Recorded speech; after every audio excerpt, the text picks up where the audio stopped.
Welcome back to your free training course for Active Directory. In this video, I will look at how Active Directory is represented in an enterprise environment. To make things simple, let's start with one network. In this network, I have IT Free Training. All the users in IT Free Training can access resources in IT Free Training, assuming they have permission to do so. All the users in IT Free Training belong to the one domain. A domain is defined as a logical group of computers that share the same Active Directory database. Regardless of how big your network is and how many places around the globe it is located, when possible, you want to keep your network to just one domain. In the real world, this is not always possible. Active Directory in Windows Server 2008 can scale easily to millions of objects, but there are many reasons why you may have a network with more than one domain.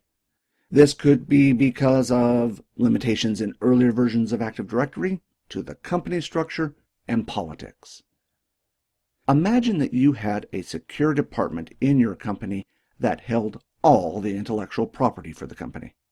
For maximum security, the company puts people who work in this department in their own domain and even hired their own IT support staff. This separate department could be added to the original domain as a child domain. In this case, the new child domain is called secure.itfreetraining.com. When you have two domains like these that share the same root namespace, in this case itfreetraining.com, these are referred to as being in the same tree.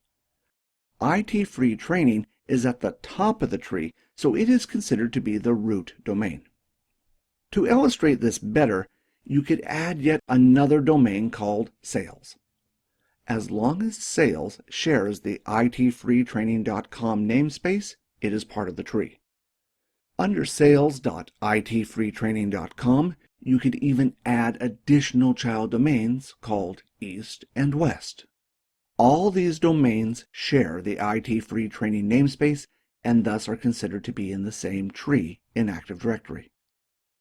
Each domain, however, has its own group of users and computers, and thus means each domain has its own Active Directory database.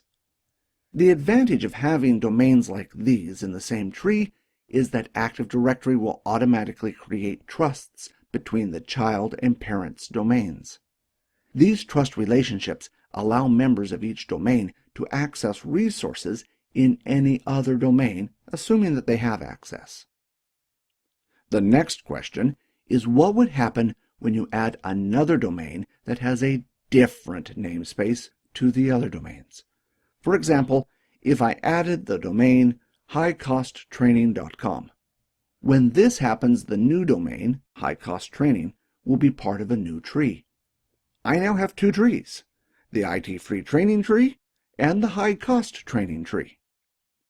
So far, I have looked at the root domain and child domains in a tree, but there is one structure that links all these together called a forest. A forest encases multiple domains and trees into one structure. You don't have to have multiple domains and trees to have a forest. To illustrate this, I will go back to my original example of one domain. As soon as you create your first domain, a forest is automatically created for that domain. When I added the two child domains to IT Free Training, these now form a tree in the one forest. The High Cost Training domain is then added, and this forms another tree in the same forest. So, why is there a need to have a forest? All domains in a forest have something in common. They share what is called the schema.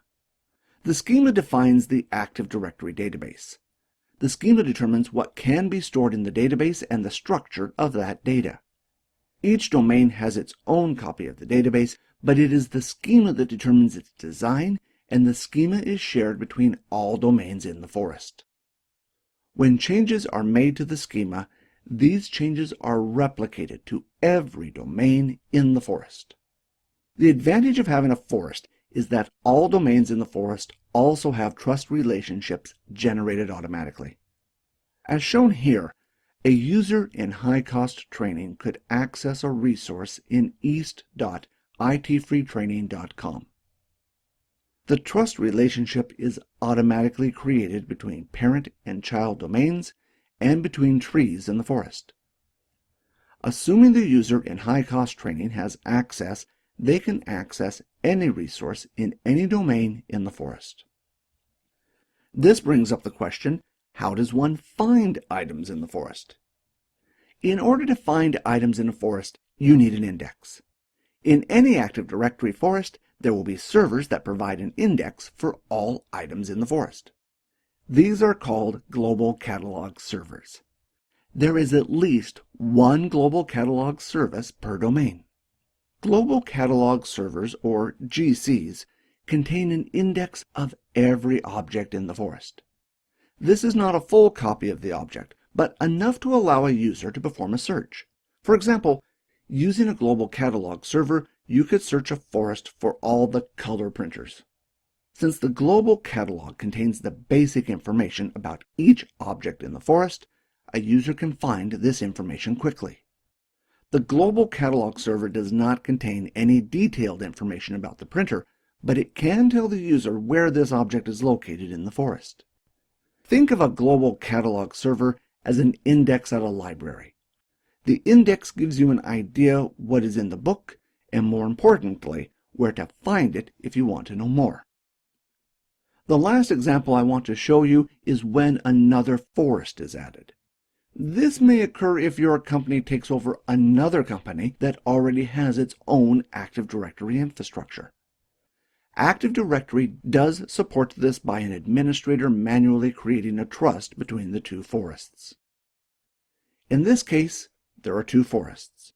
Each forest has its own schema, and each domain has its own copy of the Active Directory database. In the real world, you want to reduce the number of domains that you have to the bare minimum. Having one domain and one forest makes things a lot easier. In cases like these, you don't have a choice. A separate company is going to have its own Active Directory forest regardless. In some cases, you may need to create a separate forest. For example, if you are testing an application that makes changes to the schema, you may decide to put it in its own forest. By doing this, you can be assured that testing of the application does not make permanent changes to the production network. That's it for forests, trees, and domains. In the next video, I will look at the system requirements to install your first server for use with Active Directory. We hope you've enjoyed this free training video. For more free training videos, please go to our website or YouTube channel. Thanks for watching.